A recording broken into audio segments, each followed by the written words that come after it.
La intención fundamental de estos diálogos estratégicos básicamente es comprender un poco más este modelo replicable que intenta llegar a todos, pretende arrancar por las comunidades más vulnerables. Y a lo largo de estos días hemos tenido, y me gustaría poner al tanto a los invitados que hoy nos acompañan, tres puntos muy importantes. El primero de ello es cómo lograr que esta casita de los 1000 días pueda trascender de gobierno a gobierno. ¿Qué significa esto? ¿Qué quisimos lograr en conclusión? Tratar de entender cuál es el mecanismo para que un programa que indudablemente se va a aplicar en las próximas semanas pueda trascender, no importa el color del gobierno, y que se transforme realmente en un problema de país, en una urgencia de país, donde todos los sectores estén involucrados a participar. ¿Qué conclusiones sacamos de ese primer diálogo estratégico? Que es necesario que el gobierno indudablemente proporcione los recursos para poder administrar toda la implementación de este programa, pero que debería crearse como una propuesta algún brazo ejecutivo que dependa, por supuesto, de los recursos del gobierno, pero que sea independiente para que realmente la acción sea mucho más rápida. Y atención, esto sería complementando el trabajo de los distintos ministerios. Esa es una de las conclusiones que se sacaba. Ayer hablamos con distintos empresarios y otros representantes que se dieron cita en este lugar sobre un tema importante. Estamos indudablemente como grupo, y digo estamos porque de una u otra manera todos los que estamos aquí presentes tenemos hoy la camiseta de Tengo Algo que Dar, estamos todos involucrados bajo el mismo concepto, y lo importante de esto era conocer la experiencia y la expresión de estas personas en relación a qué pasos se deben dar para mejorar esta casa de los 1000 días y tratar, por supuesto, de hacer mucho más eficiente su implementación.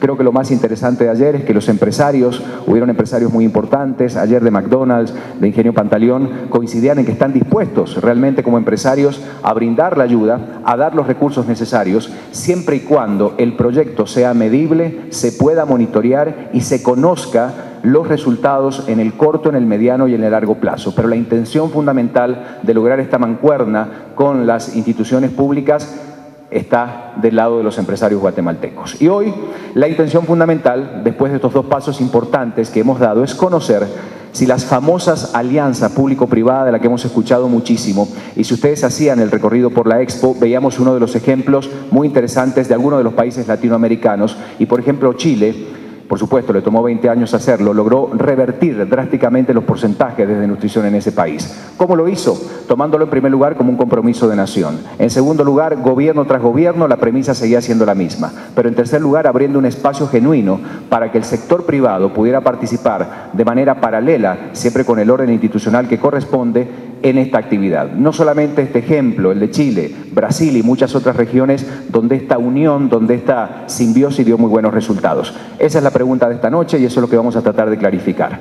Ahora sí voy a presentar a quienes nos acompañan. Quería poner en contexto qué había pasado con estos diálogos estratégicos. Está conmigo aquí muy cerca y me da mucho gusto porque el año pasado también tuvimos la oportunidad de hablar sobre este tema, Patricia Palma de Fuyaldolza, lo dije bien. Ella es directora de programas regionales de seguridad alimentaria y nutricional, Presanca. Es una nutricionista con maestría en desarrollo internacional y maestría en salud pública y estudios doctorales en Londres, pero además una especialista y una apasionada por este tema. Muy buenas noches, muchas gracias por acompañarnos. También está con nosotros María Pacheco. María es una persona también muy destacada, que habla con toda la pasión sobre estos temas. Ganó el premio, un premio que realmente de Voice Vital, que la llevó a transformarse en una mujer que pudo proyectar realmente todo lo que tiene planteado, y hoy nos va a contar un poquito más allá de cómo logró realmente una estrategia tan importante como esta y cómo se puede traducir este ejercicio que hoy estamos haciendo.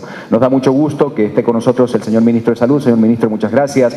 Jorge Alejandro Villavicencio, que además tiene mucha experiencia, no solamente en la cartera de salud, sino en otras áreas sociales. Está con nosotros también, y me da mucho gusto recibir a Juan Carlos Páez. Juan Carlos también ha estado desde el principio en este ejercicio de Despertemos y ahora Tengo Algo que Dar, comisionado presidencial de la competitividad, comisionado para Guatemala, un empresario exitoso con una gran experiencia de más de una década buscando justamente este trabajo de alianza entre ambos sectores. Y finalmente Julio Héctor Estrada, director de la Agencia de Alianzas para el Desarrollo, director ejecutivo de Pronacom y un empresario realmente que tiene una gran visión sobre lo que implica este trabajo de alianzas público-privadas. Antes de comenzar, las premisas de lo que hoy va a pasar, vamos a tratar de hacer un diálogo muy abierto, muy participativo, vamos a tratar de hacerlo de la manera más ágil porque a las 8 de la noche debemos finalizar, porque esa hora cierra el Palacio, pero la intención es que todos puedan participar. Si yo hago alguna pregunta y alguien quiere completarla, con mucho gusto lo pueden hacer, ¿verdad? En primer lugar, alianzas público-privadas, ese es el tema, para poder echar a andar este proyecto y que realmente sea funcional y que ya nos dejemos de discursos y nos pongamos manos a la obra. ¿Es necesario que se dé esto? Comenzamos con usted, que tiene gran experiencia en el tema. Patricia, yo creo que está abierto ahí. Sí. Ahí está, adelante. Bueno, buenas noches, gracias por la invitación de estar en este panel tan importante. Entiendo que es el último de los paneles, así que poder focalizar en el tema de alianzas público-privadas para un tema tan importante como es el de la reducción de la desnutrición crónica, creo que es un honor estar acá y compartir con la mesa. La pregunta creo que hay que desmenuzarla un poquito. Es una pregunta que en primer lugar hemos reconocido que hay un problema en el país, definitivamente, que se hable públicamente de ese problema y que todos los que estamos aquí ya tengamos la intención de cambiarlo, creo que es un paso importante. El reconocimiento de un problema nos permite mostrar los caminos. Ese problema en Guatemala no es un problema pequeñito, es un problema de grandes magnitudes.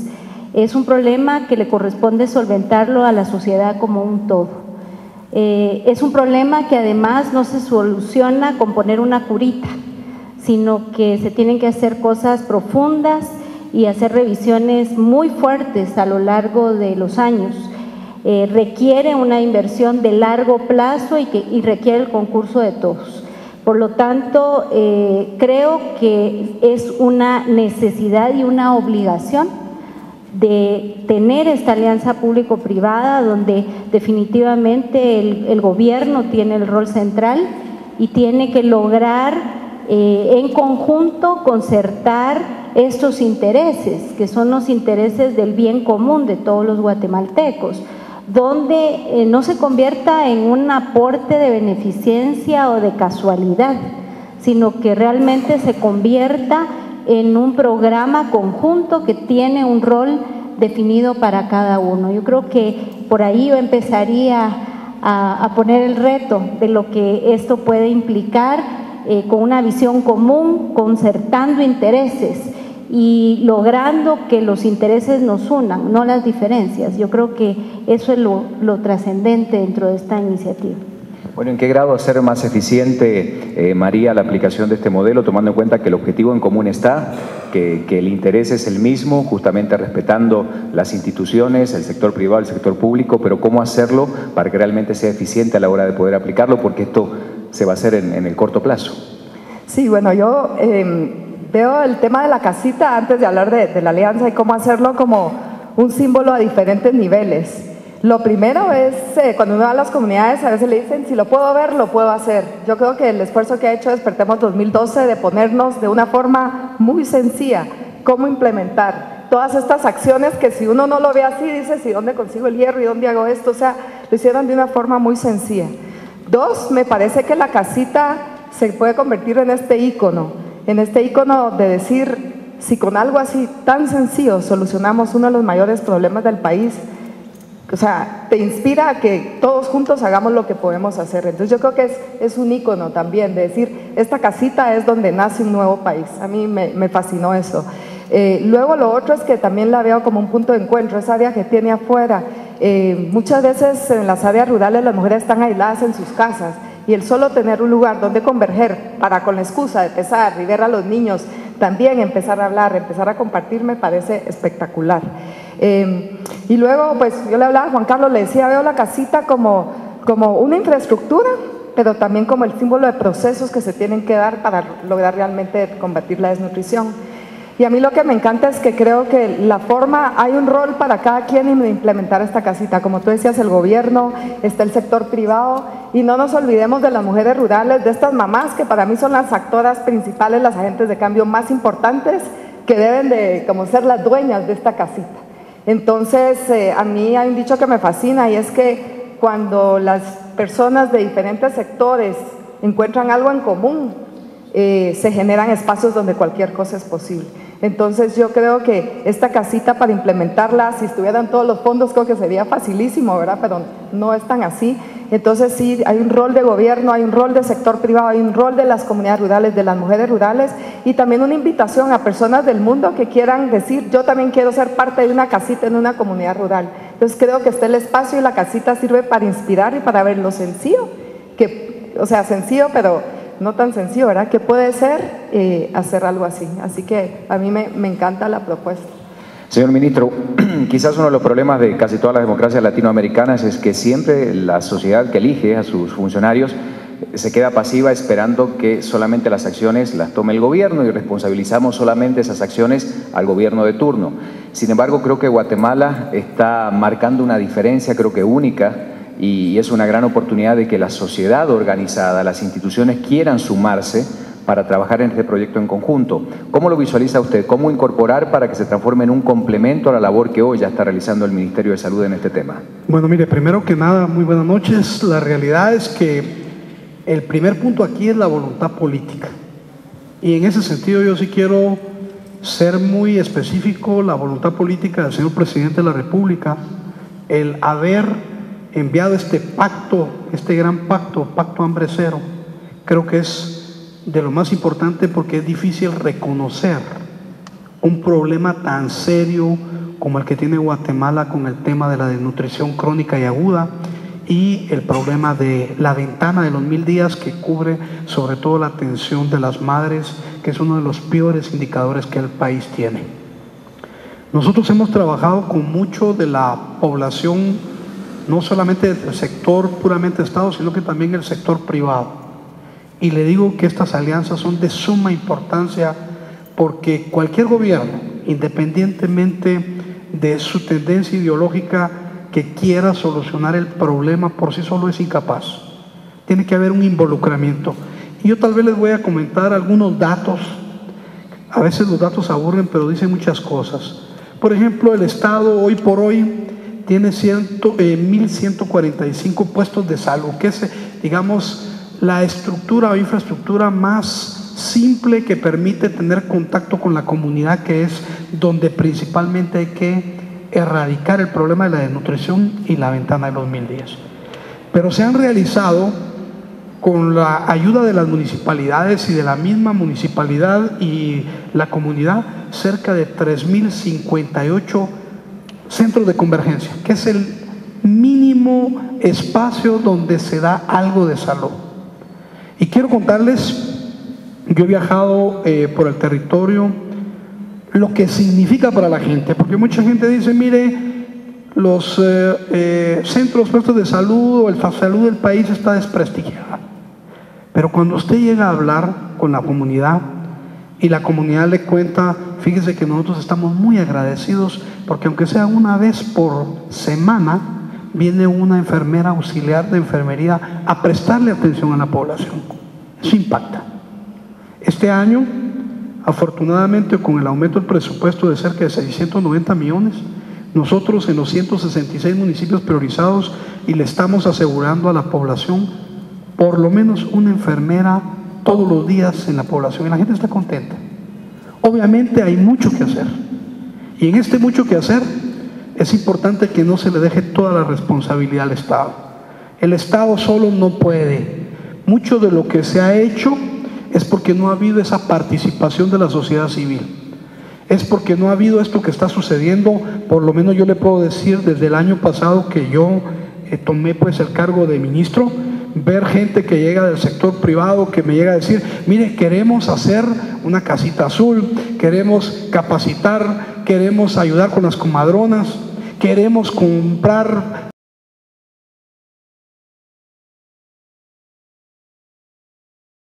Por ejemplo, Castillo, Córdoba, la fundación que quiere hacer en Sununá, en Sololá, algo en especial. Y esto va a hacer la diferencia.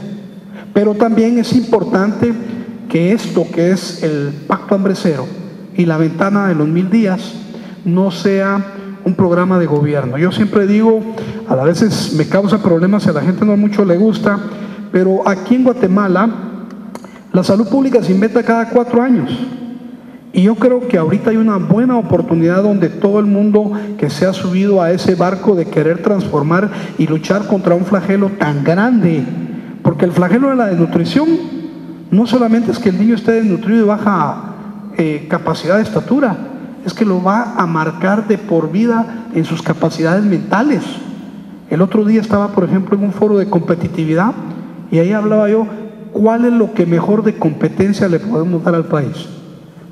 Niños que puedan trabajar y que puedan hacer las cosas correctamente.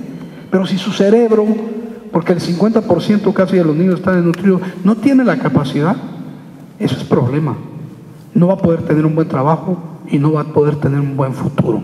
Entonces yo creo que aquí no es fácil la situación, pero estamos embarcados y yo agradezco al equipo con el que he estado trabajando, muchas de las personas que están acá, están muy sensibilizadas. Hay algo y la gente está esperando. Y la verdad es que yo creo que se puede hacer mucho. Las brechas, como dicen, son retos. No son problemas, son retos. Hay que invertir. Y la salud es una de las cosas que se tiene que invertir en el país. Tenemos inversión en salud muy baja. Y parte de lo que tenemos actualmente es parte de eso. De los países latinoamericanos que tienen buenos resultados en salud invierten entre el 6 y el 8% del Producto Interno Bruto, y Guatemala todo el sector, incluyendo privado, el sector de la seguridad social y el Ministerio de Salud Pública apenas llega al 2.5.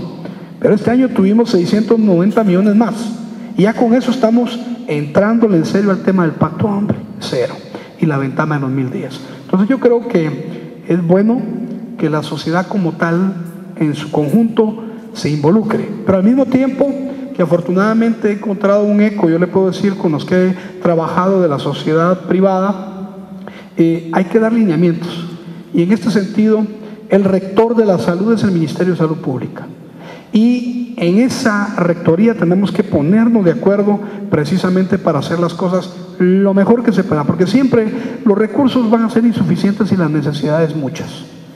Yo ahí lo dejaría. Pero quiero decirle que cuando uno va a los centros de convergencia en los cuales la comunidad y casi siempre los alcaldes han colaborado, han hecho a su manera una infraestructura que posiblemente tal vez no es lo mejor o que no tiene las condiciones que nosotros quisiéramos básicas para, digamos, hacer lo que se tiene que hacer. Pero es un comienzo. Y también en la infraestructura, aunque es una cosa importante, lo más importante que tiene este país es su recurso humano. El año pasado nosotros trabajamos y vimos los 166 municipios priorizados. Apenas teníamos 42 médicos para esos 166 municipios.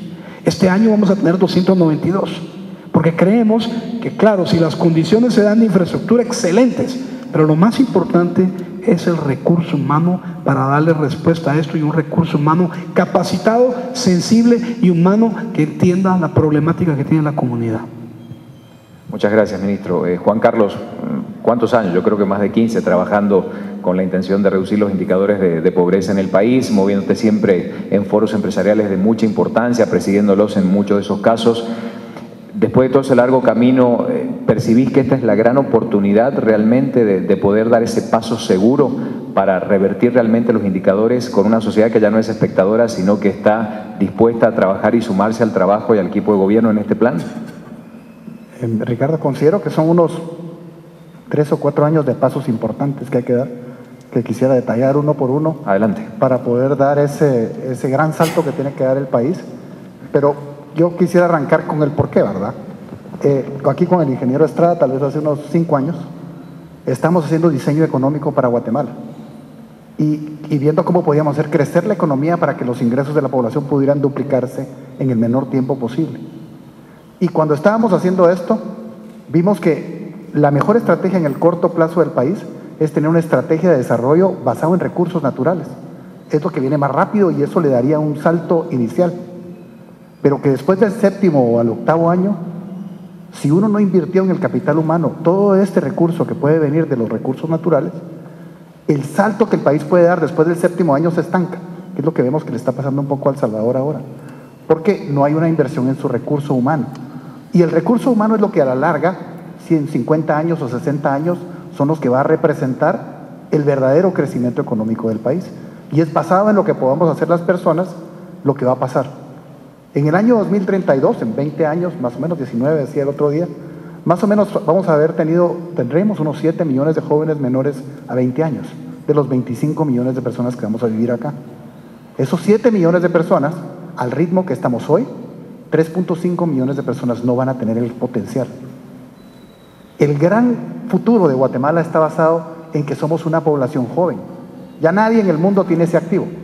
Europa se envejeció, Estados Unidos está envejeciendo, los países que se desarrollan empiezan a envejecer, China ya venía viejo desde hace como 20 años.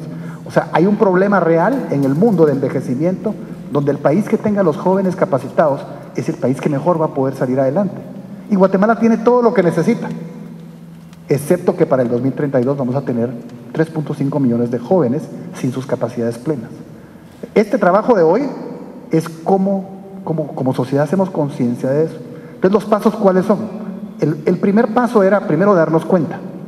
Eso es extraordinario lo que ha pasado. Nunca hubiéramos soñado, los que hemos querido que Guatemala se dé cuenta, nunca hubiéramos soñado que el presidente de la República diga, esta es mi prioridad número 1, la vicepresidenta de la República diga, es mi prioridad número 1, que cada 15 días en gabinete estamos hablando con los 2 encargados acá el tema de cómo va el Pacto Hambre Cero, tener un buen delegado en la Secretaría de Alimentación, un buen ministro de Salud. Tenemos los funcionarios mejor conscientes que ha vivido Guatemala en toda su historia. Tenemos un sector privado que dijo, esto es lo primero, mi primer trabajo va a ser este, que hizo una alianza por la nutrición, que ha dado pasos grandísimos. Tenemos una sociedad civil, pues que a la larga somos todos liderada por gente como Emilio, que hace un cambio importante. Entonces, el que nos estemos dando cuenta, sabemos que falta, pero es el primer paso. El segundo paso era encontrar cuáles eran las intervenciones. Y el Departamento de Estado en Estados Unidos nos dio esta ventana de los 1000 días como la mejor práctica a nivel mundial de cómo puede resolverse el problema de la desnutrición. Esas 10 intervenciones son claras y pueden ser expandidas, pero ya las tenemos y ya las implementamos. Y ya Guatemala es reconocido hoy a nivel mundial como el país que mejor ha implementado la ventana de los 1000 días. Eso ya, hoy ya somos en un reporte que vimos hace un mes. El tercero es cómo hacíamos un vehículo, y el vehículo es la casita que ustedes ven en el parque. Es un vehículo, es un concepto importante porque es cómo yo llevo las 10 intervenciones y las aterrizo directamente en cada una de las comunidades que lo necesitan. Aunque las comunidades que lo necesitan son 18,000, con 4,000 daríamos una cobertura a donde hoy no hay una casita. La casita vale 44,000 quetzales, son más o menos 170 millones de quetzales que hay que encontrar para invertir en esta infraestructura. Hoy estamos ya en el paso de decir, ya tengo el vehículo, pero ese vehículo adentro lleva una persona que lo maneja, que es otra persona que le cuesta al ministerio hoy más o menos otros 44,000 quetzales al año. O sea que son otros 170 millones de quetzales que hay que encontrar en el Ministerio de Salud para poder agarrar y poder sostener lo que pudieran ser 4,000 casitas que hay que construir. Hay que conseguir estos 170 hoy y otros 170 todos los años. Entonces eso viene a ser el siguiente paso. Y esas personas tienen que estar muy bien capacitadas, ¿verdad? Parte de nuestra plática con el ministro. Entonces tenemos que trabajar en tener el mejor recurso humano en esa casita para poder llevar a la comunidad un verdadero servicio de valor y de calidad que va a ser muy requerido acá. Y luego está el tema de cómo podemos apropiar a la comunidad de su casita. Ese es otro trabajo. Esos son otros más o menos 20,000, 10,000 quetzales por comunidad, porque hay que hacer un trabajo de grupo, hay que hacer un trabajo de diálogo y hay que apropiar a la gente de que este es su futuro, esta es su casita, entienda las intervenciones y resuelva. Entonces, esos serían los pasos. Quedan 2 o 3 años, creo yo, de buenos pasos importantes, encontrar el modelo de cómo vamos a invertir. Por decirles, el hecho de que ya tenemos un vehículo que es esa casita, facilita para todos los inversionistas privados del país y fuera del país qué es lo que tenemos que hacer. Facilita para que la sociedad civil diga, yo voy a hacer una, yo me comprometo a hacer una, ya sé cómo la puedo hacer, ya sé cómo puedo buscar el apoyo del Ministerio de Salud, de brindarme a una consejera, y el Ministro de Salud sabe cómo buscar ese presupuesto. Es un reto importante, pero he pensado cómo hacerlo y creo que tiene un buen plan sobre cómo lograrlo. El tema del apropiamiento de la comunidad sí requiere un poco más de involucramiento de los que estamos acá, y que la sociedad civil vea esto como un cambio de cultura, porque hay que cambiar la cultura. La cultura no está bien, tiene cosas lindas y podemos estar muy contentos con la cultura, pero nuestra cultura tiene un contenido de machismo, un contenido de cómo nacen los niños, de lactancia materna, de cultura de higiene de manos, que no es el correcto. Y para eso tenemos que adaptarnos a una cultura nueva que nos lleve a ser el país que nosotros queremos ser en el año 2032. Gracias, Juan Carlos. Julio, hablando justamente de cambio de cultura, el concepto de alianza público-privada, pues indudablemente es un concepto que debe manejarse, digerirse y que sea realmente eficiente para poder y explicarle a toda la gente que nos está acompañando cómo hacer que eso funcione realmente respetando los espacios del sector privado, del sector público, y que realmente la función para la que se van a crear estas alianzas se pueda cumplir, y aquí entra este modelo. ¿Cómo se hace para que realmente funcione y cuál es el área de oportunidad que tiene hoy Guatemala? Bueno, muchas gracias por incluirme en este panel. Anticipo que me voy a salir un poco del cajón con algunas ideas diferentes. Primero, muy contento de ver la casita, la verdad es que súper inspirado. Me encanta lo que ya contaban mis predecesores. A la gente uno le quiere comunicar que le va a prestar un mejor servicio público y que debería demandar ese servicio público, pero es bien difícil comunicar eso, ¿sí? ¿Qué es la casita de los 1000 días? ¿Es 1000 días de gobierno? 1000 días de qué? ¿Qué es ese tema de las 10 intervenciones, las 11 intervenciones? Es complejo, ¿sí? Entonces creo que el esfuerzo que ha hecho la gente de Tengo Algo que Dar y una serie de alianzas por la nutrición y todos los que han estado es cómo hacemos que se haga fácil de comunicar y fácil de incorporar y participar uno como empresario. Y eso es la casita, al final es la gente va a conectar que en esa casita azul, digamos, se hacen las actividades de aprendizaje de las madres en conjunto, donde pesan a los niños, miden a los niños, les dan chispitas. Y entonces si la comunidad de La Par lo tiene y sus hijos están sanitos y bonitos, pues yo quiero una también y yo también quiero una, y así también es más fácil defenderla más allá del periodo que estamos nosotros en la función pública. Y entonces me parece que ofrece una fantástica oportunidad para que las empresas, las ONGs, las personas que quieran participar se alineen alrededor de un solo símbolo. Por ejemplo, los proyectos que se hacen bajo alianzas público-privadas, bajo la ley de la institución que yo dirijo o que coordino, dicen que el 1% de los ingresos de la institución se tienen que invertir en proyectos de responsabilidad social empresarial. A mí me encantaría estructurar en los contratos que se están comenzando a estructurar que ese 1% tiene que ir dirigido a temas de nutrición crónica en el área de influencia del proyecto, y que lo que tiene que hacer la entidad es hacer la casita y coordinarse con el Ministerio de Salud para que, poniendo el hardware, digamos, la empresa y dándole mantenimiento a la instalación, así como le da mantenimiento a todo, el Ministerio de Salud se compromete en el contrato, esa alianza público-privada para hacer un puerto, por ejemplo, o un aeropuerto, a darle mantenimiento y colocar a la gente. Creo que ese número de 1% se puede extender también a otro montón de empresas, empresarios que veo aquí que hacen mucha responsabilidad social empresarial, que deberían decir, ok, en 300 comunidades, o yo en 3 comunidades, o yo con mis amigos que queremos hacer algo por el país, en una comunidad vamos a ir a colocar esa casita y nos coordinamos con el Ministerio de Salud y le damos mantenimiento, y el Ministerio de Salud lleva el servicio, y así vamos cubriendo el país, las 4.000 comunidades que mencionaba Juan Carlos, tal vez más adelante las 26.000 comunidades que hay en el país, que yo pienso que es un tema de nutrición crónica, es un tema importantísimo para todos los segmentos económicos del país. En la zona 14, en la zona 15, en la zona 10, en la zona 7, en la zona reina de Quiché, o sea, en todos lados debería haber algo, porque todas las mujeres pueden aprender y ser mejores mamás y facilitarse su vida, digamos, como mamá, compartiendo con otras mamás y mejorando. Pero otras cosas que creo que se podrían hacer, como para innovar un poco, es de repente el sector privado es mejor para construir edificios y darles mantenimiento. Entonces, ¿por qué no explorar un contrato de construcción, mantenimiento y provisión de servicios e insumos masivo? O sea, le voy a dar 4 departamentos en un solo contrato o una sola institución para que en las 2,000 casas que caben aquí me las mantenga, las construya y les dé mantenimiento y las mantenga funcionando con electricidad, con insumos, etcétera, en un solo paquete. Digamos, eso es parte de lo que exploramos ahorita en otro tipo de edificios públicos. Puede ser un contrato donde la empresa genera escala, tiene sus convoys, tiene sus equipos y va, y como es tanto, lo construye, lo arma y participa en las mejores empresas del mundo en montar ese proyecto. Otra posibilidad es algunos de los proyectos que se estructuran, por ejemplo, en el sector petrolero minero, que no es exactamente mi ley, pero en los míos incluyen regalías. Por ejemplo, si hacemos un puerto fronterizo seco, logístico en la frontera con México, probablemente un 2, 3, 4, 5% de los ingresos vayan a la municipalidad o a la municipalidad de Ayutla.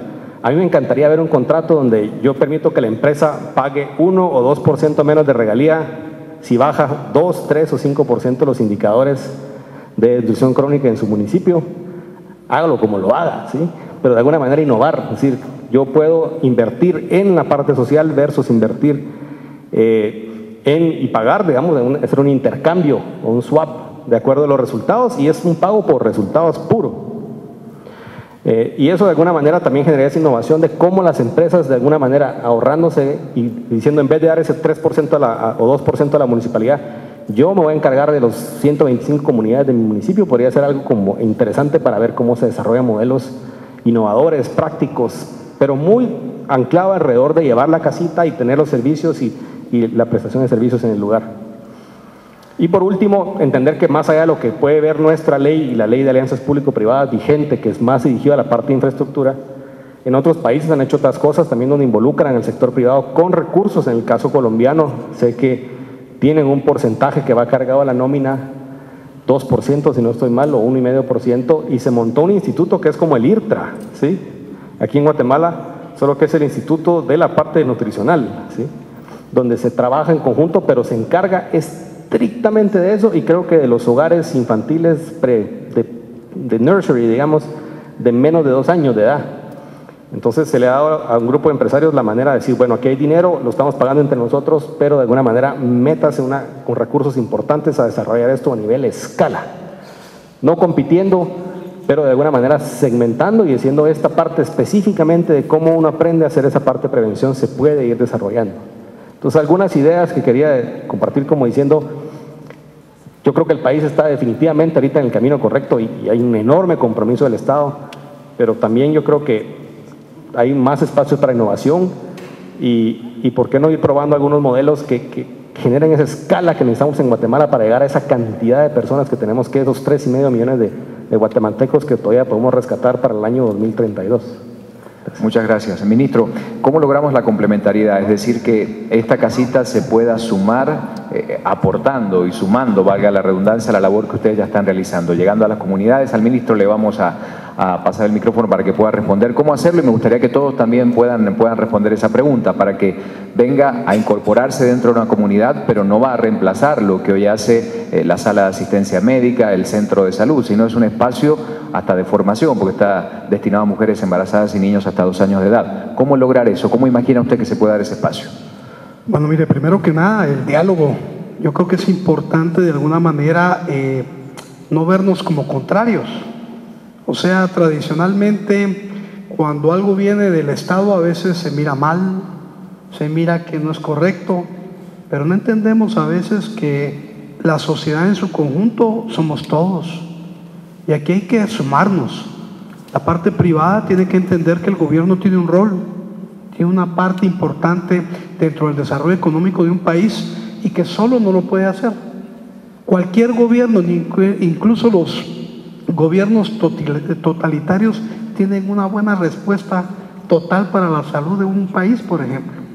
Tiene que haber ese compromiso, tiene que haber esa capacidad de entender y dialogar para que de alguna manera pues se logren hacer cosas importantes en el país. Yo le decía, por ejemplo, en la intervención que él hacía, ¿verdad? El Ministerio de Salud Pública, por ejemplo, no es un buen mecanismo para levantar infraestructura. Esa no es nuestra especialidad. Nosotros somos especialistas en llevarle salud a los guatemaltecos. Y esta salud necesita de una infraestructura. Y la infraestructura, ¿quiénes tienen mayor capacidad para hacerlo? Pues a mí me parece una muy buena alternativa. Y más aún, fíjense que esto le daría mucha transparencia, porque cuando se hacen las cosas en el Estado, por ejemplo, de transparencia, rápido piensan que el ministro se está clavando la plata o que está haciendo alguna cosa fuera del orden. Aquí, en esa responsabilidad que tienen, por ejemplo, las empresas privadas, ese 1%, con un papel rector del ministerio podían ayudarnos a levantar, y de hecho pues se ha estado trabajando en diferentes sectores, y yo creo que es una muy buena idea en la cual podemos pues hacer esfuerzos en conjuntos para dejar un país mejor. Patricia, María, ustedes con la amplia experiencia, la pregunta es para ambas, y si quieren aportar algo, lo que ya se ha dicho, de eso se trata justamente, cómo llegar al trabajo de campo y que realmente sea eficiente este modelo, porque para que sea replicable, para que sea medible, para que sea posible monitorear, se necesita dar buenos resultados, por supuesto sabiendo que los grandes se verán en el mediano plazo. ¿Cómo hacerlo? Y transformar esto también en un elemento de educación para esas comunidades. ¿Qué piensan ustedes al respecto? Yo vengo de Toto ahorita, de estar con mujeres rurales, y cuando uno les cuenta que es su sueño, le dicen que quieren tener ingresos y tener la oportunidad de poder darle a sus hijos una mejor educación y una mejor salud. Entonces yo creo que eso de esa necesidad de apropiarse la casita, las comunidades ya la están pidiendo. De hecho, una de nuestras productoras tuvo la oportunidad de conocer a Emilio. Emilio le mencionó lo de la casita y lleva 2 meses diciéndome, ¿y esa casita cuándo viene? ¿No? Entonces yo creo que parte del diálogo tiene que ser sí con sector privado, pero sobre todo también con la comunidad. Las comunidades ya están clamando por esto, ya lo quieren hacer, y de hecho yo creo que cuando se hiciera esa construcción, gran parte pudiera ser también con el aporte de las comunidades, ¿verdad? Entonces yo siento que esto es algo que viene a caer sobre tierra fértil, siendo las mujeres, las mamás.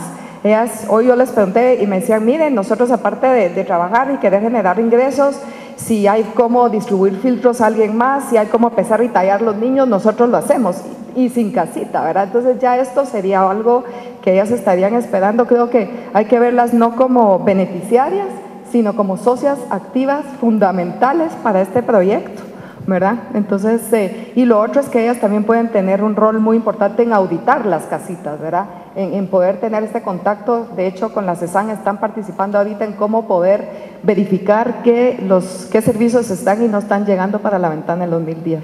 Entonces, sí, yo quisiera agregar eso, que es algo fundamental para que la casita no se tengan que apropiar, sea de ellos desde el principio, pues. Muy bien. Patricia. Bueno, yo quisiera retomar una palabra clave que se ha mencionado acá, y es la rectoría.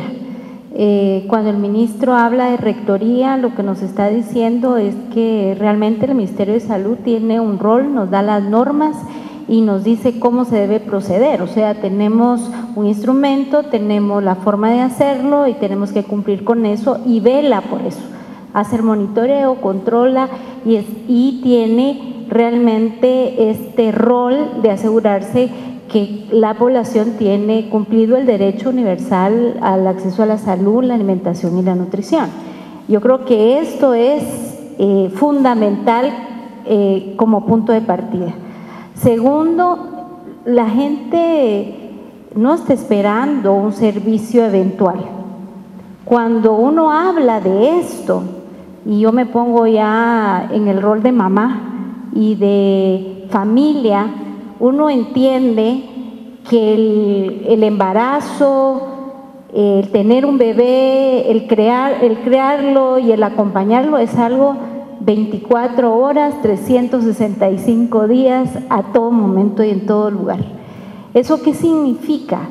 Que este tipo de iniciativas tiene que trascender a la entrega de un servicio. Este tipo de iniciativas tiene que trascender a formar parte de la vida de las personas, y ahí es donde las personas se involucran. Hace algunos años recuerdo que hice un estudio en Santa María Cauqué. Santa María Cauqué es uno de las comunidades en Guatemala que ha sido más estudiada en el mundo. Tuvo un estudio longitudinal de 40 años y es donde tenemos documentado que si nos enfermamos nos desnutrimos, y si nos desnutrimos nos enfermamos, ese famoso círculo vicioso de la desnutrición. Y recuerdo que en esa época, bueno, yo no viví esa época, pero en esa época las personas que formaron parte del estudio vivían en Santa María Cauqué. Y ahí habían médicos y enfermeras que estaban a la par de las mamás todo el tiempo. Dormían con la señora en la casa porque le tenían que medir la cantidad de leche que producía para ver si era suficiente, bajo el concepto de que tal vez si la madre estaba desnutrida, la leche no iba a ser buena para él, para el niño, pero no es así. La lactancia materna es fundamental, pero todo eso requirió evidencia. Guatemala es uno de los países que tiene más evidencia en el mundo. La ventana de los 1000 días surge de Guatemala. O sea, no perdamos más tiempo, o sea, lo sabemos y aquí tenemos la evidencia. En ese momento yo estaba haciendo un estudio de calidad y calidez de los servicios de salud y de educación. Y fui a Santa María Cauqué y entrevisté a unas personas. Y yo les dije, ¿cómo quieren ustedes los servicios? ¿Cómo ustedes se ven en todo esto? Y entonces me dice, queremos que sea como la seño Bertita, que era la persona, que era la enfermera en ese momento, la persona que les acompañaba, y como el doctor Urrutia, que en paz descanse, que era quien llevaba el estudio. Yo empecé a investigar cómo era la seño Bertita y cómo era el doctor Urrutia. Y por qué esta gente quería ese modelo en su casa y en su comunidad. Y era que esas personas les acompañaban aún en cosas que no tenían que ver con lo que a ellos les tocaba. Y eso es lo que le llamamos la calidez. Entonces, cuando hablamos de modelos de este tipo, tenemos que escuchar a la gente. Esta casita, este modelo de casita, escuchó su modelo, su diseño, es escuchar lo que la gente está buscando y quiere. Puede trascender, puede haber una casita o no puede haber una casita. Lo importante es que sepamos claramente qué es lo que tenemos que hacer, ya lo sabemos, pero que la gente lo internalice y que pueda seguir esta visión. Yo creo que aquí es un proceso hace algún tiempo, en el 2002 hubo una crisis muy seria en Guatemala por los precios del café. Estamos enfrentando hoy día una situación crítica también. No es tan fácil pensar que nos vamos a salvar de tener una crisis dada esa situación por la roya, con familias que estaban en condiciones muy críticas. Y recuerdo en ese momento se habló de la necesidad de lanzar una política pública de ordenamiento y optimización de las inversiones.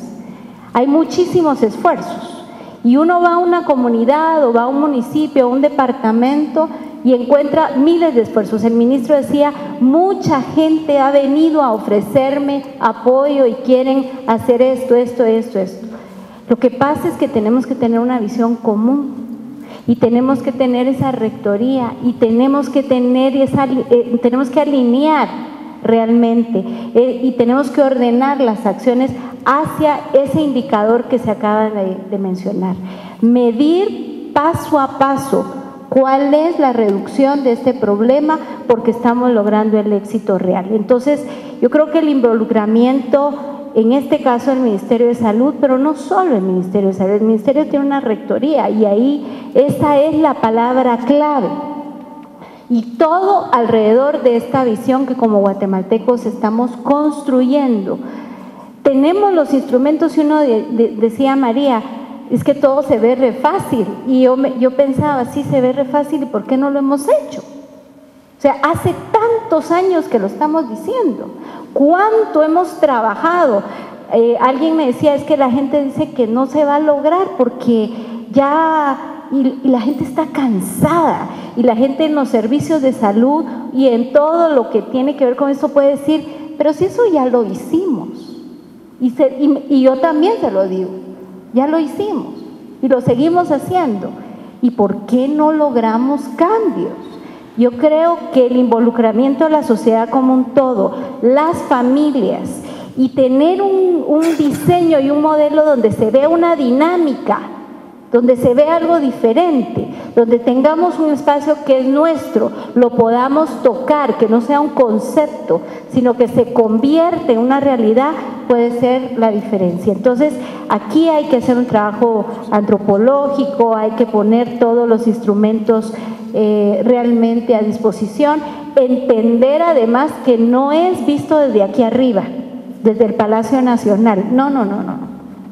Aquí el secretario de Seguridad Alimentaria y Nutricional decidió y promovió en su momento que realmente el lanzamiento del Pacto Hambre Cero se diera en el municipio con las más altas prevalencias de desnutrición crónica en Guatemala y en el mundo. Es que hablar de 91% de desnutrición crónica, hablar de 50%, hablar de 20% es demasiado. No vamos a salir en nada, no vamos a lograr grandes cambios. Este pueblo, este país y su población está trabajando 3, 10, 100 veces más para lograr lo que es. Imaginemos lo que podríamos ser si esto cambiara. Yo creo que por ahí es donde realmente tenemos que trabajar. Tenemos que llevar cosas concretas. Las comunidades son distantes, donde esté el problema. Las comunidades no están aquí a la vuelta. Yo creo que hay comunidades, por ejemplo, en las fronteras, que ni siquiera hay carretera o forma de llegar, hay que salir a México para entrar a Guatemala. Así de sencillo, hemos estado ahí. Y uno dice, ¿cómo es posible? Y recuerdo que en una ocasión le dije a una persona que trabajaba con nosotros para diseñar un proyecto, le decía, tienen que buscar la comunidad más postergada, la que no ha llegado nadie, y la que de veras nosotros podamos hacer la diferencia donde están los más vulnerables de los vulnerables, y escogió esa comunidad que estoy mencionando. Y yo llegué y le digo, pero ¿y usted cómo se le ocurrió venir hasta aquí? Nos llevó 18 horas llegar. Y me dice, pero si usted dijo que había que llegar a ese lugar. Y me tuve que tragar las palabras. Y yo creo que ahora tenemos que asumir. El tema es llegar a esos lugares, no donde están solo los centros actualmente. Esta es una iniciativa que tiene que permear a todos los hogares y a todas las comunidades del país. De lo contrario, vamos a hacer cambios, pero los cambios no son suficientes en algunos núcleos, porque si usted no está bien, yo tampoco voy a estar bien. Usted nos despierta todas las mañanas. Entonces, si ese día no está, yo no voy a estar tan contenta porque no lo voy a ver. Entonces, para mí es muy importante que usted esté bien. Y es así como yo veo que cada uno de nosotros tiene que aportar algo más. El reto es enorme. Yo creo que la base está dada con la estructura y las iniciativas que existen. Pero si nos ponemos la meta más allá, hay que iniciarlo y con mucha fuerza y entendiendo que va a ser difícil, pero es necesario hacerlo y es posible hacerlo. No hay cuento, y hay ejemplos en países centroamericanos que lo han logrado. Y por último, ya hablé mucho, quiero decir que Guatemala tiene una de las iniciativas una de las iniciativas de alianzas público-privadas más importantes del mundo y que han sido reconocidas globalmente, y esta es el tema de la fortificación del azúcar y la fortificación de la sal, especialmente el tema de fortificación del azúcar. En los 60 se identificó el problema. Aquí había ceguera por deficiencia de vitamina A. Se desarrolló la tecnología, se buscó el vehículo, que en este caso era el azúcar, para que lo pudiésemos consumir. Se hace una alianza con los ingenios y se empieza a fortificar. Eso se hizo en los años 70. Y hasta el día de hoy, ¿verdad, señor ministro? se mantiene. Y ahí está la respuesta tal vez a la primera pregunta. ¿Por qué se mantiene?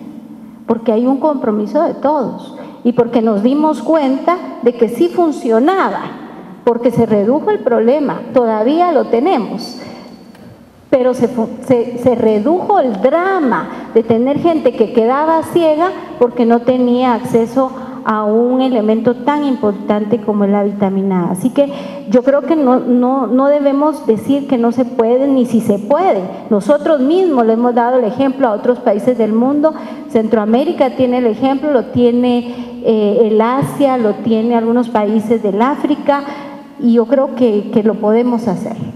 Muchas gracias, Patricia. Juan Carlos, Julio, si escuchamos con atención a Patricia, mencionó muchos elementos de estos complementos y de estas necesidades que debe tener el modelo que define la competitividad, en definitiva, responder a la demanda, ser eficientes a la hora de dar el servicio, lograr complementar las tareas de otros que estén funcionando allí, muchos otros elementos. ¿Cómo hacemos de esto un modelo competitivo? ¿Cuáles son esas herramientas, esos elementos, esos pilares que debe tener esta fase de construcción de este gran proyecto para que realmente en el corto y mediano plazo se siga manteniendo de la misma manera? Siempre perfectible, por supuesto, pero con la intención de que arranque muy bien. ¿Qué elementos debería tener? La pregunta es para ambos y lo que quieran aportar es muy valioso. Yo quisiera comenzar diciendo que uno de los primeros elementos es que cada una de las intervenciones y las acciones necesita que sigamos alineados sobre cómo va a pasar a través del concepto de la casita. O sea, si vamos a hacer lactancia materna a nivel nacional, debe ser un solo concepto, debe ser un cambio cultural y debemos de apoyar todos la misma iniciativa alrededor de un liderazgo. Creo que eso le falta a la casita. O sea, las 10 intervenciones, digamos, en el tema del azúcar es sencillo, pero en el tema del zinc no. En el tema de la sal es un poco más complicado porque hay cierto contrabando que viene del lado mexicano y es justo donde necesitamos más que la sal se empiece a desarrollar y se empiece a integrar en la dieta, la sal yodada, y le falta. Entonces hay lugares donde necesito cierto liderazgo, donde todavía no hemos encontrado quiénes son las personas que deben de llevarlo y cómo el sector público sigue el liderazgo privado en este tema o el privado sigue un liderazgo público en algunos otros temas. Entonces creo que lo primero es que cada una de las intervenciones tenga un grupo técnico que sabe recibir las mejores prácticas, que las lleva al CONASAN, que en el CONASAN se aprueban o se maneja a nivel nacional, y eso sigue cierta disciplina para que no perdamos el orden en lo que se va a implementar a través de cada una de las casitas. Creo que ese es un factor importante. Luego hablábamos ya de la capacitación del capital humano, que va a estar participando las consejeras o guardianes o enfermeras que vayan a estar ahí, deben de tener ciertas características que sean de la comunidad y que sea fácil para la comunidad comunicarse dentro de ese ambiente para que no se pierda esa apropiación que María decía que ya está, pero hay veces que no es. La mayor parte de veces las buenas intenciones, por miedo de las mismas comunidades, se puede ver mal y se pierde un buen concepto por una mala implementación. Entonces, yo creo que además hay fondos internacionales. El tema de dinero es menos preocupante hoy que hace 2 o 3 años. Hay más dinero para implementar las cosas, pero sí debe haber orden para que ese dinero se implemente y se ejecute transparentemente, como decía el ministro, y que tengamos resultados en la mano. El BID me decía hace 2 semanas, mire, podríamos hacer que los funcionarios públicos de Guatemala fueran a Honduras, a El Salvador, a otros países de Sudamérica, porque queremos que hagan lo mismo que está haciendo Guatemala hoy. Queremos que se suba la priorización de este tema. Y yo les decía, mire, espérenos un momento, espérennos que como guatemaltecos tengamos un resultado, tengamos algo en la mano de qué estar orgullosos, algo que podamos decirle al mundo, nosotros sabemos cómo hacerlo, sabemos cómo implementar un modelo, pero no lo hagamos antes de que tengamos los resultados en la mano. Denos 1 año o 2 años para empezar a ver que esto funciona, y ya ese tema de que nosotros podamos vender el modelo guatemalteco, porque esa casita sí es guatemalteca, las intervenciones tal vez son mundiales, pero la casita fue diseñada acá y es un modelo que va a decirle al mundo cómo se hace, y ningún país lo está haciendo como lo estamos haciendo nosotros. Adelante, Julio. Gracias, Juan Carlos. Yo siento que en Guatemala hay un salto de conciencia, digamos, con este tema que es valiosísimo, y ya se empiezan a ver las personas más innovadoras, más creativas entrando en el problema, pero con los temas, mi experiencia de políticas públicas, es que solemos ahogarnos en el proceso, ya a la hora de hacer los pasos, ahí como que la estrategia está ahí, pero no cuáles son los pasos de ejecución. En este caso a mí se me ocurre, ¿sí?, mientras estamos aquí hablando, y quiero resaltar que el tema de la casita, lo que a mí me encanta, y yo nunca he sido muy dado al diseño ni nada, soy economista, por cierto, no ingeniero ni arquitecto, y algo daltónico para más, entonces no, el tema de los colores, todo eso no se me da. Pero últimamente le he tomado una pasión al tema de hacer las cosas bonitas, porque siento que cuando uno quiere hacer estas cosas para la gente, las tiene que hacer lo más bonito que hay en el pueblo, ¿sí? Por eso me encanta el concepto de la casita, y además me encanta que hay que pensar cómo se hace y cómo se mantiene muy bonita, ¿sí? No lo que hay, que alguien dona una casita y le ponemos lámina y luego le ponemos una bonita puerta y después se empieza a romper. No, que esté el lugar realmente impresionantemente bonito. Yo pienso que esa alianza público-privada nueva surge con que se diga, el ministro dice, yo en estas 1000 comunidades me caería fantástico tener estas casitas el año entrante. Luego hace una convocatoria pública de empresas, AID, ONGs, y ¿quién hace un pledge de poner una? El ticket son 40,000 quetzales. Un colegio, así como la Teletón, solo que es la casitón, una cosa así. ¿Quién se mete a hacer más casitas?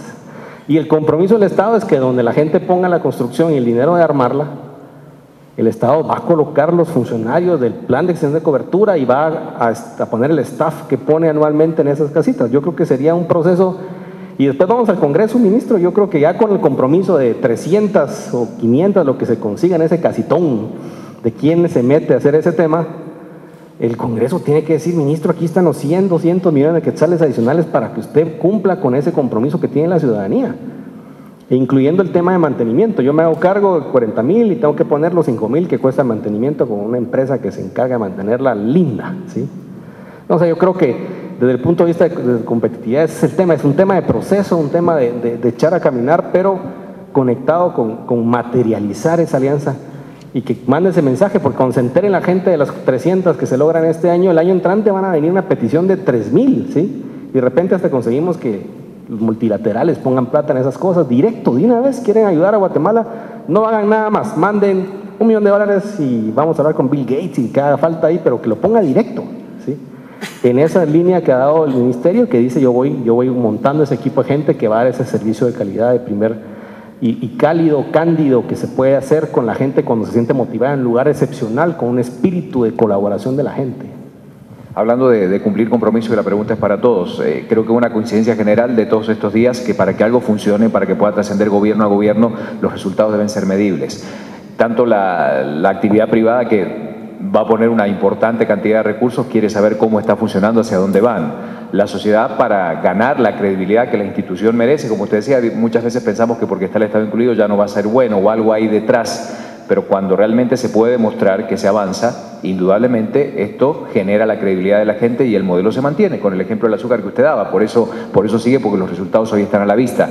¿Cómo lo hacemos medible? ¿Cuál sería la manera correcta, el sistema para poder monitorear y tener resultados que obviamente en estadísticas no serán en el corto plazo, pero que en definitiva necesita un monitoreo permanente para que ese rector ejecutivo realmente esté cumpliendo eficientemente la labor que tiene asignada? ¿Cómo se imaginan ese proceso de medir? Si usted quiere, ministro, comenzar diciéndonos cómo funciona hoy por hoy ese trabajo de recabar no solamente el diagnóstico, sino lo que ya se hace. Bueno, mire, es complicado, pero digámoslo así, se puede hacer porque las acciones están claras. La cantidad de gente que tenemos que cubrir, la tenemos.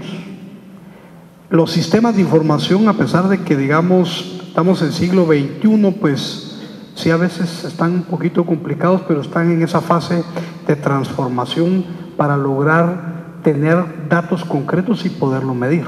Pero volvemos otra vez al tema, que es importante que todos nos pongamos en el lugar que nos corresponde. Yo quisiera, digamos, aprovechando lo que mencionaba de la rectoría, inclusive la cooperación internacional, en los 166 municipios que son los principales departamentos con más problemas de nutrición, yo creo que no hay lugar donde hayamos tenido más apoyo de la cooperación internacional. Y por ejemplo, en una reunión que tuvimos con la cooperación, les dije yo, miren, valdría la pena que revisáramos esto, nos cuestionáramos, porque resulta que los resultados que hoy tenemos por hoy, esos son los lugares donde peores resultados tenemos. Entonces la misma cooperación también se está sumando a esto y viendo de qué manera, digámoslo así, cambia y se va por el lado correcto. Yo creo que hay diferentes maneras, hay una metodología científica para medirlo esto, y esto existe hoy por hoy con algunas dificultades. Nosotros, por ejemplo, en el Ministerio tenemos un sistema de información que es el oficial, porque con esto se ha tratado de hacer mucho ruido negativo. Cuando la gente se involucra y quiere hacer las cosas bien, siempre lamentablemente hay sectores o lugares donde no quieren que las cosas progresen en este país y cuestionan los números. Pero el sistema de información hoy por hoy, aunque sea un Frankenstein, es el que tenemos. Lo estamos empatando con el INE y con el RENAP. Ese es un proceso, pero lo vamos a lograr. Y de hoy por hoy, de ahí sacamos la mayor parte de indicadores que sirven de ejemplo para las estadísticas vitales que tiene este país. Nosotros tenemos 10 acciones concretas. Estas pueden ser perfectamente medibles sin ningún problema. La ejecución presupuestaria, por ejemplo, siempre el cuestionamiento, mire, es que van bajo en la ejecución presupuestaria. Hoy por hoy se mete usted al SICOIN y va viendo cómo va el ministerio. Yo le puedo decir, el ministerio va bien en la ejecución presupuestaria. Y en el Pacto Hambre va bien, lleva 33%. Y en la ventana también. O sea, hay diferentes maneras a veces de ver las cosas, eso es diferente. Yo puedo ver el vaso medio lleno o medio vacío, pero científicamente existe la probabilidad de medir todos estos indicadores. Y además de complementar, la pregunta va para todos, ¿verdad? Para que puedan responder, pero ¿qué esperamos con estas 10 acciones? Porque cuando públicamente, y para empoderar a la sociedad de un tema tan importante como este, le hablemos de la ventana de los 1000 días, de las 10 acciones, que muchas de ellas son muy conocidas, tenemos que decirle qué resultados también se esperan, qué cosas van a cambiar a partir de que esto se pueda implementar en cada uno de esos plazos, cómo podemos visualizar el camino una vez que esta acción se empiece a implementar. Patricia, María, cualquiera de los dos, no hay problema. Bueno, especialmente en este tema hay indicadores muy bien definidos que forman parte o deben formar parte de todo un proceso de monitoreo y de evaluación tanto de procesos como del impacto mismo. Lo que nos interesa a nosotros es cambiar el efecto de todas estas deficiencias que tenemos y de este sistema un poquito fallido, diría yo, porque no. ¿Por qué es deficiente? Porque hay que partir de un diagnóstico, porque no ha funcionado, si indudablemente ya se aplica, ya se conoce el tema, ¿sí?, de los 1000 días, pero ¿por qué ha fallado? Bueno, yo creo que es un esquema y un sistema fallido, como un todo. Yo creo que el sistema alimentario y nutricional, cuando no tiene la capacidad de responder a las necesidades de la población y tiene indicadores como lo que tiene, hay que revisarlo. Aquí la arquitectura institucional hay que revisarla, porque no se está llegando a donde se tiene que llegar. Entonces, esto es un tema complejo, pero lo complejo hay que simplificarlo, porque hay que empezar por algo. En lo que toca a exactamente este indicador, bueno, el cambio de la desnutrición crónica, el indicador de desnutrición crónica, ¿qué es? ¿Qué nos cuenta? Nos cuenta una historia, la historia de la vida de la madre, de la familia, desde la concepción hasta el momento en que nosotros estamos midiendo. 25% más o menos de los niños en Guatemala ya nacen con retardo en crecimiento físico, con bajo peso al nacer. O sea, si nosotros tenemos intervenciones claras en esos momentos, ¿qué vamos a encontrar? Que no va, porque es tan sencillo como tengo hambre, como y se me quita el hambre. O sea, es tan sencillo como si tengo un problema, sé cómo solucionarlo, lo atiendo y debería de tener un resultado diferente. Entonces, yo creo que el identificar esos indicadores clave en los momentos clave y e intervenir en esos momentos de acuerdo a lo que estamos hablando, pueden hacer la diferencia. El sistema de monitoreo del crecimiento físico, por ejemplo, es un sistema que, no sé, ministro, me corrige por favor, pero que hay que fortalecerlo. Nosotros en este momento a nivel internacional hay estándares de referencia que creo que no hemos terminado de implementarlos en el país adecuadamente. Requiere equipo, requiere personal y requiere todo un proceso para poderlo hacer. Eso es parte del trabajo en todo esto. Entonces, además tiene que ser dinámico. ¿Por qué? Porque tenemos que identificar los momentos críticos cuando el niño empieza a desnutrirse y tenemos que evitar que eso se dé. Cuando el niño se enferma, tiene un catarrito, tiene una diarrea, inmediatamente hay un proceso de desnutrición. Ahí hay que intervenir para evitar que esto se venga agudizando, pero eso requiere un personal que tiene que tener capacidad, que tiene los insumos, que tiene los recursos, que tiene el equipo y los instrumentos. Entonces, el sistema está, Guatemala tiene experiencia en esto, hay que reforzarlo, todas estas iniciativas tienen que tener esto como algo clave. Por otro lado, un sistema de monitoreo de esta naturaleza tiene que ser asumido y tiene que ser realmente incorporado en la vida diaria de las familias. Porque cualquier mamá que va a donde el médico, donde la enfermera, quiere saber si el niño creció o no creció, si está bien o no está bien. Y entonces eso es tan elemental como no solo pesar a la criatura, sino poder realmente hacer partícipe a la persona, dándole toda la consejería y todo el acompañamiento que esto requiere. Entonces, si logramos todo esto, si todo esto se va alineando como queremos, rápidamente vamos a ir viendo que van a haber cambios. Y esos cambios, ¿cómo le vamos a decir a la gente que va a ver la diferencia? Sencillo, sus hijos no se van a enfermar tanto, no se van a morir. Van a poder ponerle nombre antes de que cumplan el año, van a empezar a pensar que van a ponerle nombre al bebé desde antes de que nazca. O sea, van a haber cambios importantes en la cultura nuestra en ese sentido. Entonces, esto es algo muy palpable. Yo creo que la gente sabe cuando su niño no está bien o cuando requiere atención. Entonces, el trabajo que se requiere en términos de indicadores macro es importante. En términos de la tendencia, entiendo que se está haciendo una línea de base para el Pacto Hambre Cero y eso debería de irse presentando a la población para que vea las tendencias y veamos todos que en un futuro muy cercano vamos a ver un cambio importante en el país. Muchas gracias. María. Sí, yo quería tal vez retomar el tema de por qué a veces se hacen tantas cosas y no hay cambios. Y yo nuevamente quiero volver al tema de la mujer. Yo creo que la única forma de explicar tanta desnutrición en un país como Guatemala es cuando tú también puedes ver la vida de las niñas que después son las mamás, ¿verdad? Cuando tenemos niñas que salen de la escuela a los 8 años, a los 10 años, son mamás a los 12, además son enseñadas que no tienen el mismo valor que un hombre en una cultura tan machista. Cuando tú ves la vida de esa niña, entiendes las estadísticas del país. Entonces, Guatemala es el país con mayor inequidad de género en Latinoamérica y de los peores en el mundo.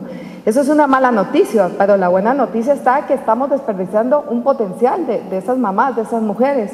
Doña Olivaria hoy de Totonicapán me decía, mire, yo no estudié, yo no fui al colegio, no fui a la escuela, pero si a mí me capacitan, yo sí puedo cambiar la vida de mi familia.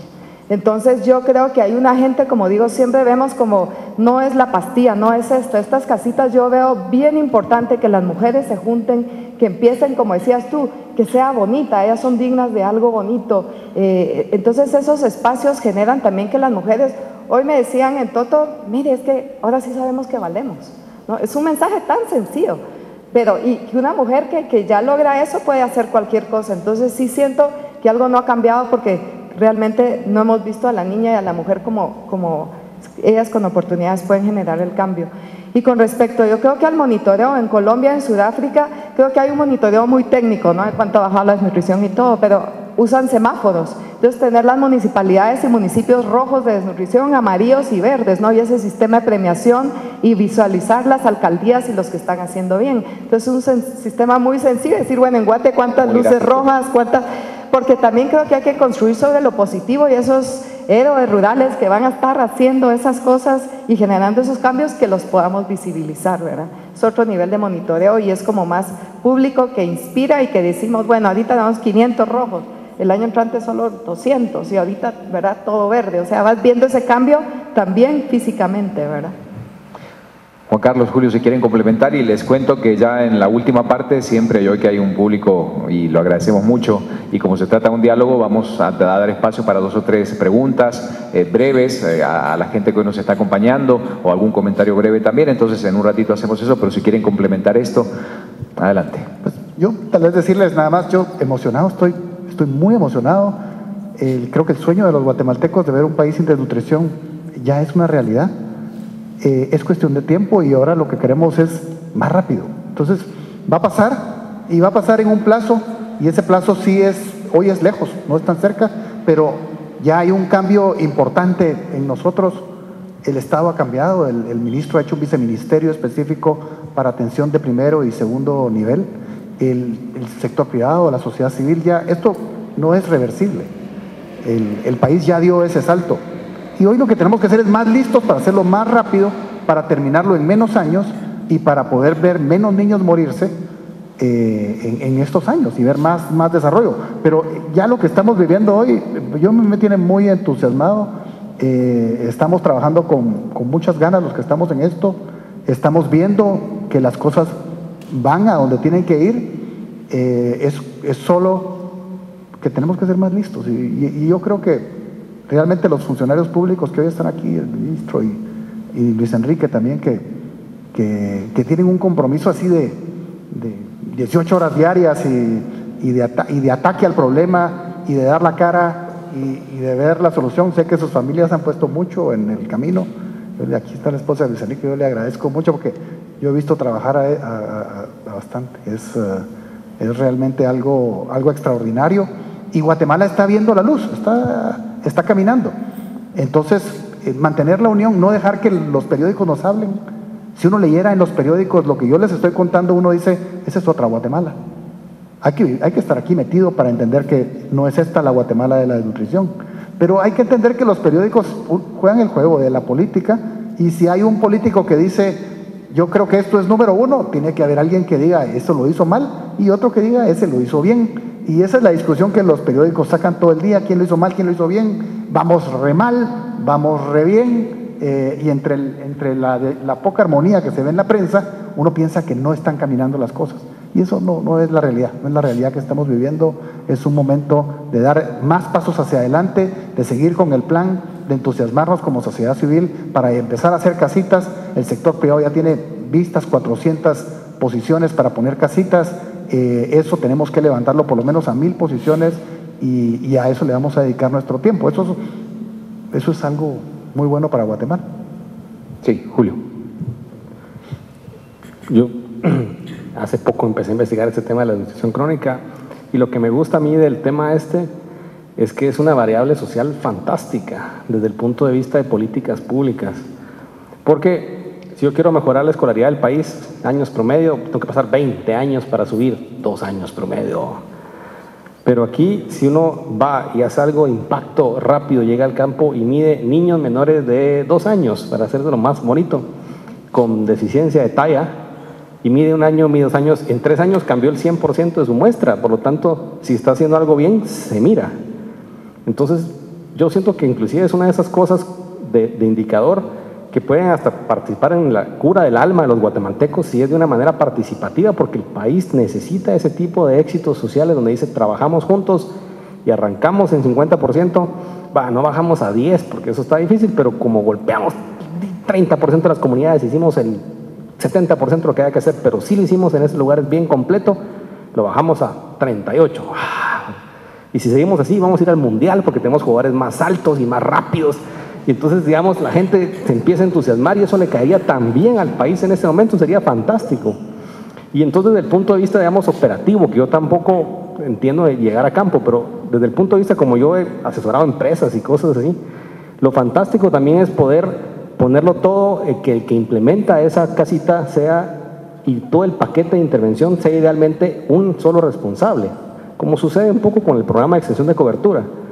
Él es el que tiene la infraestructura y por lo tanto un supervisor se encarga de estas 6 áreas o estas 6 casitas, y entonces resulta que están midiendo cada 6 meses cómo están saliendo sus partos, en qué porcentaje va mejorando el tema de niños que nacen con deficiencia de peso, y resulta que no está mejorando. Entonces se entera que es porque hay agua con problemas en esa comunidad. Entonces la persona que está ahí en el campo todos los días, mira cómo se le ocurre, va a hablar con el alcalde y él va a ser medido específicamente por esa meta, pero es una persona que lleva todo ese paquetito relacionado con la casita. Sería fantástico si aparte de generar empleo y generar ingresos a las mujeres y tuviera un montón de cosas más, pero no, él lo va a hacer medido por cómo le pega esos 3 indicadores de talla de la mamá, del niño recién nacido y nada más. Entonces, si se monta eso con la colaboración del sector privado y se mide, yo siento que puede ser un tema que puede ser revolucionario y de verdad pensar a tener ese tema de, y estamos convencidos que lo tenemos que hacer, pero encima tener resultados medibles sería fantástico para toda la sociedad, decir, wow, ahora empecemos con la seguridad igual, ataquémoslo de la misma manera, ¿qué hay que hacer? Esto, todos juntos, eso me parece que sería fantástico. Muy bien. ¿Usted quería agregar algo, ministro? Antes de empezar, vamos a tener espacio para otras preguntas. Mire, yo estoy totalmente de acuerdo con María, y como esto tiene que ser muy estratégico, uno, porque los recursos siempre son menos y las necesidades son más, nosotros tenemos que enfocar sobre la ventana de los 1000 días y sobre todo la mujer. O sea, yo quiero contarles brevemente unos datos que son importantes. El año pasado tuvimos cerca de 32,000 mujeres embarazadas menores de 17 años. Tuvimos 2,470 mujeres embarazadas menores de 14 años. Todas estas mujeres, por primera vez, se están poniendo a la palestra y son producto de violaciones. ¿Violaciones de quiénes? De los que las deberían de cuidar, las que las deberían de proteger. Usualmente su papá, el padrastro, el tío, el hermano, el primo. Y aparte de eso, tuvimos 33 mujeres embarazadas de 10 años. Entonces, yo sí creo, y sin ánimo de ser feminista, la mujer es la pauta y el punto clave en lo que, si quiere usted teóricamente o con ley, lo tenemos con el 235-2012, que es la ventana de los 1000 días, que es la ley política que establece las acciones. Pero la mujer es un paso fundamental. Hoy vengo yo del Quiché, vengo de Ilón, y ahí las comadronas, si nace un niño, cuesta el parto 300 quetzales. Si nace una niña, cuesta 100 quetzales. Entonces, esto es algo que el Ministerio de Salud Pública solo no puede. Aquí se tiene que meter todo el mundo.